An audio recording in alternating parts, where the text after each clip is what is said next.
I cannot believe that after waiting almost 5 years to pick up my Cybertruck, I've now already owned it for 6 months. That is totally crazy. And today I wanted to share with you my experience with the Cybertruck in that 6 months as a real owner who uses this as their daily driver. And just coincidentally, as I'm making this video, Tesla has now dropped the non-Foundation Series Cybertruck, meaning the price starts at $79,990. So I want to start off the video talking about that, the differences of the Foundation versus non-Foundation Series, what you'll get, the cost differences, and everything. So let's talk about that, and then I'm going to tell you what I think about the Cybertruck after 6 months of ownership. So Tesla told us they were going to do this from the beginning. The starting price of the Cybertruck is now $79,990. Of course, the Foundation Series started at $99,990, and there are some differences you get in the two trims. And when you look at everything combined, the Foundation Series isn't that bad of a deal, which is pretty much what everyone assumed it would be pretty close, but it may be a little closer than people thought. So for the base Cybertruck, $79,990, you get the gray interior, you get the base wheels, you don't get floor mats, you don't get a mobile connector with it, you don't get the roof sunshade, you don't get bed tie downs, you don't get a console tray, you do not get full self-driving, you also do not get lifetime premium connectivity, which is about $100 a year. So when you end up adding all of the options onto the Cybertruck, if you were to get the non-Foundation Series, you're going to be paying right around $95,000, meaning that to get the Foundation Series early, you were paying a premium of around $5,000. On top of that, the Foundation Series Cybertruck comes with a $2,500 voucher so that you can set up all the equipment you need for home power share, and that is something the non-Foundation Series Cybertruck will not get. So when you add that on, the price of the Foundation Series versus the price of the non-Foundation Series, if you were to add all the same options, is really, really close. Now, of course, if you don't want all those options, you can get a much better deal getting the non-Foundation Series, but if you end up adding some or most of those options, the difference is not that much. Now, the big question here is technically, as of right now, the tax credit doesn't apply to the non-Foundation Series Cybertruck. Even though it is below the $80,000 MSRP, it does need to be government approved, and I was talking to a lot of people on X, and nobody's exactly sure what's going to happen, but it seems that there may be some parts in the Cybertruck battery that make it so it is not compatible with the current way that the tax credit is written. So as of the making of this video today, there is no tax credit for the Cybertruck. Now, if that does come into effect, that'd be $7,500 off. You could add that into the calculation and everything. But keep in mind, if you add any options besides full self-driving to your non-Foundation Series Cybertruck that raises the price above that $80,000, that again will get rid of the tax credit. You wouldn't have it. So keep that in mind for your comparisons. Now, while the non-Foundation Series Cybertruck is here, it seems Tesla is still doing an invite-only system for this. And I would guess it seems like, based off of evidence online, they're going back to the beginning of the line. So if you reserved your Cybertruck back in 2019, you're going to be one of the first people to be offered to buy this non-Foundation Series. And the good news is they are also honoring the FSD price when you reserved. So FSD back then was $7,000. Today it's $8,000. So you will get $1,000 off your FSD if you wanted to buy that. So Tesla is currently simultaneously selling the Cybertruck Foundation Series and the Cybertruck non-Foundation Series. And the Foundation Series is just basically a way to skip the line. And if you want all those options anyway, you want the upgraded tires, you want some of the interior, then you might as well buy the Foundation Series because it's not really much of a premium. You're just getting all that stuff packaged in one click of a button. So with the non-Foundation Series here, making Cybertruck accessible to some more people, it's still an extremely expensive vehicle. How am I doing after 6 months? Am I happy that I bought my Cybertruck? Do I recommend it? Well, I'll start it off by saying Cybertruck is finally recommendable to me now that pretty much everything is coming with the Cybertruck, meaning the wheel covers, full self-driving is now here. The one last thing that I'm waiting for is a software update to enable home power share since I have Powerwalls. Now, if you have a Cybertruck and you don't have Powerwalls and you have the correct hardware installed in your home using that $2,500 voucher, so, it came with the Cybertruck, then you can use PowerShare. There are people out there that are using it. Some people still can't. Kind of depends on your local utility and regulations and stuff. For Powerwall owners, such as myself, we still need a software update on the Cybertruck to allow us to use the Cybertruck's backup PowerShare with the Powerwalls. It's coming eventually. I'm a bit disappointed that we don't have it yet. So 6 months later, let's start off with something that everybody will do with all of their vehicles, whether it's a truck or a Yugo or anything else, performance and driving experience. Of course, it's electric, it's a Tesla, acceleration, power delivery, all of those things are amazing, just as you've experienced in any other Tesla.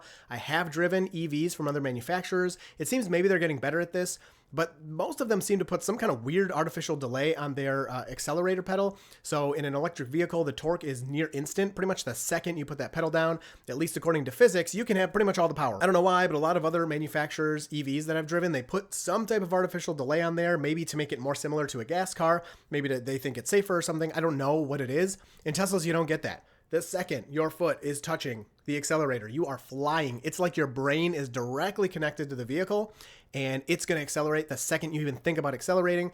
Same thing with Cybertruck. It's awesome. It's very fast. It's very comfortable, and it handles great. Suspension and handling are just amazing. I've been in some other cars. I've driven the R1T a few times. I've driven a few other vehicles, and there is nothing like the Cybertruck suspension. Not only can it move so much depending on what you want, you can set it to high or low or whatever you want. The way the suspension works as you're driving, comfort is ultimate. On the highway, off-roading on my dirt roads, oh my goodness, I don't like driving the Model Y on dirt roads anymore. The Cybertruck, I can fly down my dirt roads going 30, 40, 50 miles an hour. That is still below the speed limit, just so you know. And the Cybertruck feels great. It takes all the bumps. It just absorbs everything, all the little ruts and divots you get in there. Whereas the Model Y, even though the suspension on our 2023 Model Y is awesome, it is nothing compared to Cybertruck. Cybertruck's almost double the price, so it should be that much better, but it really is. It is awesome. Off-road capabilities are really good in my experience. I don't have a ton of background in this, but I did take it to an off-road park. I had a really good time watching the video back. I kind of, there were some things I could have definitely done differently, and maybe I'll go back there and try it again now that I have a little bit of experience. But it was a really fun time. I felt super confident in the Cybertruck. It got up steep grades, no problem. The roll and everything was really good. Again, the suspension helps a ton in this. You can lift it higher than any other stock truck, so that helps a ton when you're going over obstacles if you lift it all the way. The one thing I'll say in these environments about traction control is it's a little too aggressive, and I don't know exactly what's going on with Cybertruck versus other vehicles, but when I go down my dirt roads, we have some curves. And you know what? Sometimes you like to have fun and you want to go blasting around a curve, maybe slide the wheels a little bit. I will do that in the Model Y sometimes. It works great. It will give you pretty much full power. You can slide just a little bit, and as you're sliding sideways, it'll launch forward when it, regains traction on the dirt. The Cybertruck will pull power from you way quicker and way more readily than the Model Y will. And it is so frustrating because I know those tires are so much beefier. The vehicle overall has so much more weight, so it can grab on so much better. And it will just cut all my power until it's all the way around the bend and it's starting to go in a straight line again. You can turn that off if you go into off-road mode and take advantage of that, but I don't want to go into off-road mode when I'm just driving around, and the Model Y allows me to kind of do a little bit more with that than the Cybertruck does. So I don't know why power is getting pulled so aggressively from traction control, but that is something that happens. Daily driving, that doesn't really matter, but I thought I'd throw it out there because it's something I noticed. So let's tie all this into the range and the battery efficiency. So I don't know exactly, here's a screenshot of pretty much my stats as of the making of this video. I am a little over 400 watt hours per mile, which I am so surprised by in 6 months and 10,000 miles. Most of my driving that I noticed that I'm looking at the screen, I am well below 400 watt hours per mile. Even when I have a little bit of highway driving, getting up to 75, 85 miles per hour, the Cybertruck usually will end the drive with a total energy consumption in the 350 to 380 watt hours per mile range. Despite that, my average efficiency over the 6 months and 10,000 miles I've driven the Cybertruck is over 400 watt hours per mile, which means I'm getting slightly below the advertised range. Now, the good news about this is I'm still getting about 300 miles of range, maybe a tiny bit more, which for any Tesla I've ever owned is definitely the most real-world, realistic range that I've seen. Daily driving, if you're not on the highway, efficiency is way, way, way below what Tesla's advertising. You'll easily be hitting 330 to 350 miles around town, which is really nice if you got a lot of stops to make, you're doing a lot of driving. It works really well. Now, on road trips, you're going to get closer to the 250 to maybe 280 miles of range, depending exactly on how you drive and everything. A big part of this is, of course, on a road trip, you're driving a lot faster, so that takes a lot more energy. But the secondary part of this that's super interesting and making me think of changing the way I road trip a little bit, at least to experiment with it. When you're on a road trip, you are constantly navigating to superchargers so that you can plug in and charge up, and you hope that it's only, maybe a 15-minute stop or maybe a 30-minute stop at the most, and then you can go on with your trip. Now, as you navigate to superchargers, the battery is heating itself and preconditioning and getting ready to charge really fast for you. Well, that's great. You want the battery to charge as fast as possible. You want to move on and get out of there. The problem with that is you use energy to heat the battery. And so it's kind of this weird conundrum of, yeah, we want to charge really fast when we get there, but we're also going to use a lot of our range to do that.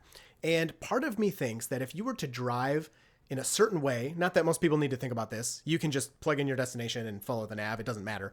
But if you really wanted to think about it, I think there may be another way where you could drive a little more efficiently and spend a little bit more time charging, but your overall trip time may end up being less because it consumes so much energy to heat up those huge fat 4680 cells, to heat up all of that huge battery.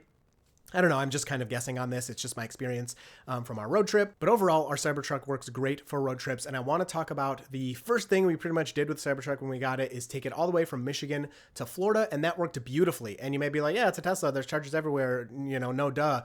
But when the Cybertruck was first being released, when I first picked it up, everyone was still kind of, what's going on with the charging? How does it work? Blah, blah, blah. And there was a lot of consensus online that the Cybertruck was terrible at charging, was going to take you forever to road trip. It was going to be an awful experience. And that is just not the case. We road tripped the Cybertruck all the way from Michigan to Florida. I didn't do any special nav stuff. I just let it kind of take me wherever it told me to charge. Charging was fast. It worked well. Now, if you put the Cybertruck on a chart next to like the Silverado EV or some other EVs, the charging curve, basically how much energy, how many miles you can put into the battery in a certain amount of time, the Cybertruck is not the best on the chart. It's not the worst either, but the real world experience of actually using it, as I and my family had to do, was excellent. We pulled up to a Tesla supercharger, which there's a million of them all over the place. We plugged in. The kids are bouncing all over the place, so they want to go run around, whatever. The wife and I go inside, get a snack, use the bathroom, whatever. We get back to the truck. It's ready to go. It's the same experience we've had in our Model 3, our Model Y, our Model X, other Teslas that we've done road trips in. It works just the same. And on top of that, you got all the comfort of the Cybertruck. The noise in this thing, this is the best Tesla I've ever heard by far. Road noise, wind noise is like nothing. There's a little bit of wind noise because the truck is so big and you can hear the air kind of going over it. Road noise is like nothing, even on the big beefy tires that you get with Foundation Series. It's a dream. It is awesome. But there was one situation during our road trip to Florida where even the Cybertruck could have used a little sidekick. We were at this park getting ready for a long trail walk to a picnic spot. We had our cooler, bags, a bunch of gear, food, and all that, and it was just a lot of stuff. That's when I thought, man, I wish I had something that could help carry all of this easily. That's where the sponsor for the portion of this video, the Autosan eWagonaire, comes in. An electric wagon that's like having your own little Cybertruck just for trails. Just grab the handle, holding on to the convenient placement of the button to power up the motor to assist you in taking your gear wherever you need it. It's designed for outdoor enthusiasts who want to move their gear effortlessly. With its dual motors generating 30 Newton meters of torque, it would have tackled those hills and trails without a hitch, even when fully loaded. Just imagine, while the Cybertruck handles the highway, the eWagonaire would take over once you hit the trail. It's built with the same mentality, durability, versatility, and efficiency. It even has an IP66 waterproof rating, so whether you're going through mud, rain, or splashes, it's not going to back down. And it's compact too. It folds up in just 3 seconds, making it easy to throw in the Cybertruck's bed and be ready for action as soon as you arrive. During that vacation, having the eWagonaire would have made the trip from parking lot to the picnic spot so much easier. We wouldn't have had to take multiple trips back and forth. Just load up the wagon and let it assist in pulling the load for us all the way to our picnic spot. It's smart enough to adapt to your movement with power assistance when you're pushing uphill and automatic braking on descents. Plus, it can handle up to 150 pounds of gear dynamically. Perfect for all those picnic supplies, camping gear, or even a full cooler. And the eWagonaire is packed with tech. It has a high-capacity 130 watt-hour battery that's easily rechargeable with a standard USB-C cable. You get a range of up to 5 miles, which is more than enough for most trails, and let's be real, pairing it with the Cybertruck is the ultimate combo. You could just plug it into the back of the Cybertruck and charge it up as you're driving to your destination. If you're looking for something to make those off-the-beaten-path adventures even more enjoyable, the Autosan eWagonaire is what you need. It's not just a wagon, it's a powerhouse built for adventurers who don't want to compromise on comfort or capability. Just like the Cybertruck redefines the driving experience, the eWagonaire will redefine your outdoor trips. Check out my link in the description to learn more about the eWagonaire and how it can transform your next adventure. Trust me, your back will thank you. All right, let's talk design and build quality. I don't want to really talk about if I like how it looks or not. Who cares? Everybody has different opinions. It doesn't really matter what my opinion is on the look. You have your own, and that's great. But let's talk build quality first, I suppose. The first maybe 2 months or so of Cybertruck ownership, there were a couple of problems that I've covered in detail on other videos. But past that, Cybertruck has been rock solid, and I'm so happy for that. It kind of, you would think, oh, it's a new vehicle. Of course, you shouldn't have any problems. But when this new vehicle you bought is brand new from the ground up design, that's something that no one has ever done before. Personally, I expected a lot of problems. And anyone who was kind of getting into Cybertruck and didn't expect any problems, I think that's a little naive. And I would have recommended, if you want to grab a vehicle that you think is going to have no issues, this is not the one to grab. And I totally get, there's people probably blasting off in the comments right now, like, how could you buy a new vehicle and then be okay with there being issues? That's life. Things happen. It's something that I wanted and desired. I decided, you know what, it's worth it. I'm going to pick this thing up anyway. And of course, since I make YouTube videos, it's good content to talk about issues or whatever too. People want to hear about that. But I got to say, I'm actually surprised at how little issues I've had. Quickly, I'll compare this to our Model X. Our Model X that we had, we owned it for over a year, I believe. We were averaging going to the service center every other month. In a Model X, a 2022 Model X, that vehicle was in production for like 8 years by the time we bought it.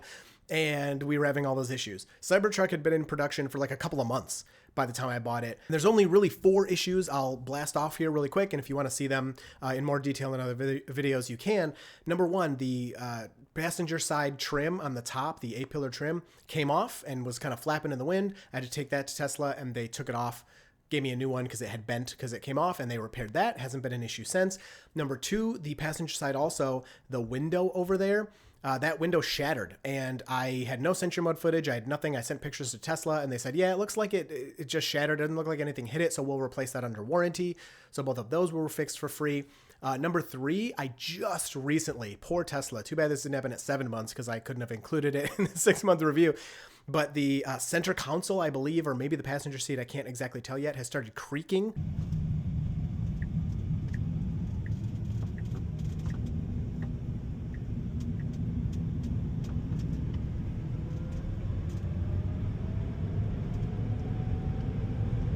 Not too loud. Like if you're listening to music or something, you won't really notice it. But when it's quiet in the cabin, it is super annoying. So they're going to have to fix that, or I might see if I can do it myself. So that's super annoying. And then the last thing is just kind of the missing stuff, like not having I still don't have the wheel covers, and then not having FSD for a while, which I have now. That's kind of like my 4th real complaint and problem with the truck, but that's all I've had. Now, those first 2 issues I talked about, the A-pillar and the glass, were taken care of by Tesla, obviously under warranty, so I didn't pay anything for that. And since then, I've had nothing. There has been no issues, which again is how it should be with a new vehicle, but I just expected, first of all, it's Tesla. Second of all, it's a brand new vehicle designed from the ground up. I just expected there to be more. And I've been really happy. I have not had to go to service all the time and all that. So from that standpoint, and my VIN is very early. It's like in the 2000s. So if you're picking up a Cybertruck today, like a 30,000 or a 40,000 VIN, I mean, I got to imagine the rate of problems has got to be so low by now, since they've been kind of working all this out as they ramp up production. So very happy in that regard. So durability wise, everything seems really good. I haven't needed to do any maintenance besides some washer fluid. I will say that somebody did back into my Cybertruck when they were parallel parking. I mean, they kind of like scraped the side of it, whatever. Again, I made a video about that, and the whole side panel did need to be replaced. Now, I was a bit disappointed that I had to do anything to it, because I was like, hey, this thing is supposed to be tough, stainless steel, blah, blah, blah. They're all talking about that. And then a Subaru scrapes me when it's going into a parallel parking spot, and I need to take off this whole panel and put a new one. Now, to be fair, I didn't really need to do that. It bent the stainless steel a bit, and it was able to be bent back for the most part, and you couldn't even really tell unless you looked at it. But because number 1, this was not my responsibility to pay for, and number 2, it was a brand new vehicle. I mean, I only had the thing for like a month when it happened. I did get it fixed. If the Cybertruck had been 2 or 3 years old, I probably would not have done the repair. I wouldn't have had to do that. It was like $2,600 or so to get that fixed. So not a small amount of money, but for the vehicle price, I feel like the price of the repair was not terrible. So durability is there. You're not going to get dents. You're not going to have to worry about scratches. But if somebody hits you, like in any other car accident, you're going to have to get repairs. That's just the way it is with a vehicle. But I will say it's a bit disappointing, because I was hoping it would avoid some of those smaller collisions. You wouldn't have to do any work. And then the last thing I'm going to talk about with design is just the attention you get. We're 6 months on. And the other day I got a thumbs down from someone, which is funny. He wouldn't even look at me. I found that hilarious. Like, he drove by with his hand out the window like this, but like just looking dead forward. I was waiting to turn left and he was driving this way. And I thought that was so funny. He was like too scared to look, but he wanted to give me a thumbs down. And then 5 minutes later, when I arrived at the store I was driving to, I met 3 different guys and they came up and we were talking for probably 10 or 15 minutes about how excited they were about the truck and they loved it and they want to take pictures and blah, blah, blah. So you're going to get both sides. People are going to be mad about it. People are going to be happy about it. You're going to be talking to people. It has died down a little bit. I get a lot less stares when I'm just like driving around and stuff. But when you park still to this day, 6 months later, it's pretty common for somebody to see you park and then want to walk up and talk or, you know, at least comment or stare or something like that. So it's still part of Cybertruck life. If you don't want that, I would still hold off and not buy the Cybertruck for maybe another year or something until this really cools off. Utility and functionality. It's a truck. That's number one, right? Everybody in their trucks is always towing something or has the bed full of stuff. No, most Americans buy trucks and drive around with them empty most of the time. I will admit I am one of them. Most of the time, I do not need the bed. Pretty much all the time, I don't tow anything, so I don't need to tow. But the times I need it, it has been awesome. And I have been using the bed. That's the number one thing I wanted with this pickup truck, is to be able to throw stuff in the bed, put a bunch of things back there, move furniture. We're going to go pick up some furniture here soon. And now I can just throw it back there, no problem. But versus a traditional pickup, having the locking storage, the tonneau cover, has been beautiful. I can put a couple of things back there. I can put a bunch of things back there. And because it all locks up and is secure, I don't have to worry about it. In other trucks, yes, you can put a tonneau cover on, but they're not usually locking. They're usually some kind of fabric material, so they'd be easy to break into. With the Cybertruck, it's like you just have a gigantic trunk. If you have something too big, you can leave the tonneau open and have it hanging out the back. I've done that. I've transported furniture that way already, and it has been so nice. On top of that, for smaller things, you do have the frunk. It is pretty small, but I do use it because it's automatic using the button, or even now you can just walk up and wait and it'll open itself. Has been really useful, so I use that occasionally as well, but I'm mostly using the bed, especially the under bed storage. I'll put stuff under there. I'll throw stuff in the bed, take it out all the time. So I'm always using the bed, and a lot of people don't realize that before I bought my Model 3 about 6 years ago, that was my 6 years ago, that was my first Tesla. I was deciding between a Model 3 or a Silverado. But here we are today. I can have the best of both worlds. I can have all the utility of a truck, but I can still have the efficiency and convenience of an electric vehicle. I can drive a whole ton, come home, it's charged in full the next day, don't have to go to gas stations.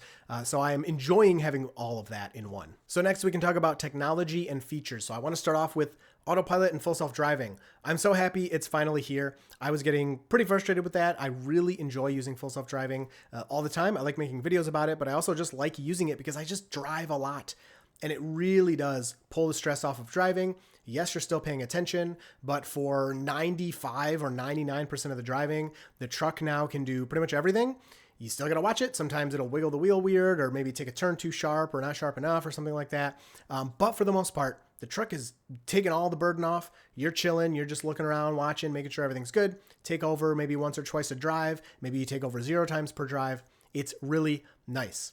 Tesla keeps adding features to the truck via over-the-air software updates, as they do with all their vehicles. The ambient lighting inside can now be adjusted in different ways. We receive camp mode, so now the truck can level itself with the air suspension on uneven terrain. It couldn't do that in the beginning. The horn is about to get an update, which I'm so thankful for, because the horn sounds awful. It's like the most tiny little, it sounds like you're in a Ford Focus or something, and it's going to get an update to sound more like it sounds like a fire truck or something. I mean, it's really nice.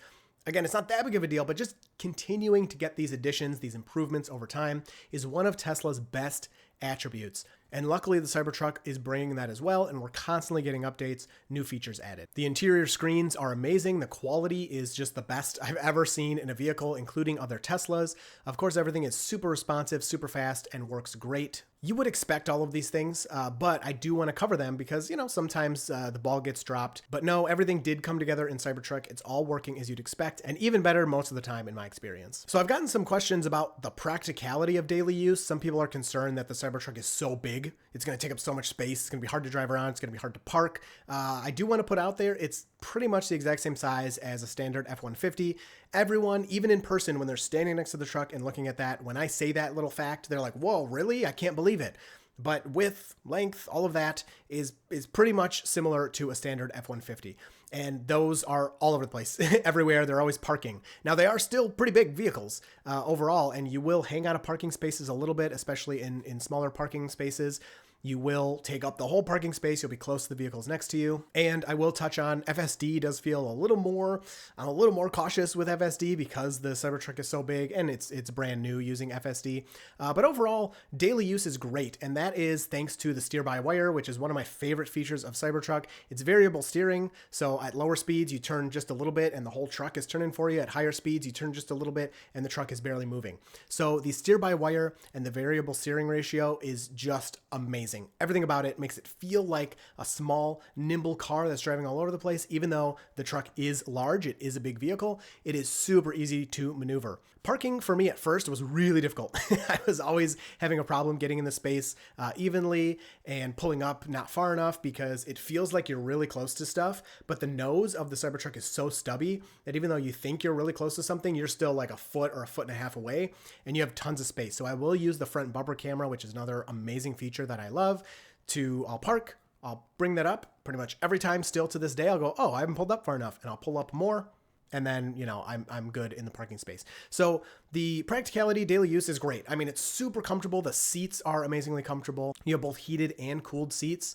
The maneuverability is great. The size is large if you're in a smaller city or a smaller parking lot or something. But other than that, it's just awesome. Reliability 6 months later shouldn't really be a topic or an issue. And it's not. Cybertruck's been perfectly reliable. I've had no maintenance. I've had no issues. But I did want to put it out there. Looking good. Going forward with Cybertruck, I'm excited to try some road tires instead of the all-terrains to see how that affects my efficiency and range. I think the efficiency is going to get even better than it already is. I have a couple more road trips planned this year, and I'm very excited to take the Cybertruck. I honestly would not want to take anything else, especially now that it has full self-driving and can do all the highway stuff for us. It's just one of the best vehicles for road tripping, in my opinion. Yes, road trips definitely go faster in a gas car, but daily I get to go to work, do whatever I'm doing, come home and plug in rather than having to stop at the gas station once or twice a week. I used to stop at the gas station twice a week because I drove so much. And even if it does only take 5 minutes, it's usually a little more than that. But even if it only takes 5 minutes, I'm still saving time in my life overall throughout the year because I don't have to make those frequent gas station stops and I can do all my fill-ups at home while I'm here or sleeping or whatever's going on. As I'm recording this video, my truck is out there charging right now. As for future Cybertruck production, I really don't think Tesla's going to change much for the next 1 to 3 years. I think it's going to be a while before we see any major physical changes. I think they're really going to ramp this design. They're then going to have to let it run for a bit to make some money on it because ramping is very expensive. Then we may see some improvements and changes, but off the top of my head, maybe if I had sat down and thought about this a little more before I made the video, I could come up with something. But just thinking right now, there's not much I can really come up with that I would, there's not one glaring thing that I'm like, oh, I wish this was different or this was different. Overall, the truck is awesome. I really enjoy it. Depending on how you look at it, the truck is very expensive. Of course, objectively, it's just expensive no matter what. Comparing the Cybertruck and its features to the other electric trucks on the market, the price is pretty reasonable in my opinion compared to those. And the sales figures also speak for themselves. The Cybertruck is outselling all other electric trucks combined. And that stat came out before Foundation Series was dropped. So you had a $100,000 to $120,000 truck outselling all the others. Now it's going to start at $80,000. It's going to outsell them even harder, even faster, even better, which is just kind of what Tesla does. Most Tesla fans aren't surprised by this, even though a lot of analysts are surprised by it. It's just a fact. The numbers speak for themselves. Anyone that has been a skeptic that I've let drive the Cybertruck, which has been several, has been blown away after they've experienced it. If you've never driven one, try to get a test drive from Tesla. Try it out. The thing is awesome. The looks are weird. That's really the only thing that can turn people off, in my opinion, is the way it looks. But when you're sitting in it, you can't see how it looks anyway. Who cares? Overall, the Cybertruck is awesome. I'm very happy with the purchase, despite in the beginning being like a little, oh, I don't know, maybe this was not a great idea. 6 months on, the thing is great. I'm very happy with it, and I look forward to more adventures with it and sharing those with you. Hope you enjoyed this one. You'll see me in Cybertruck in the next video.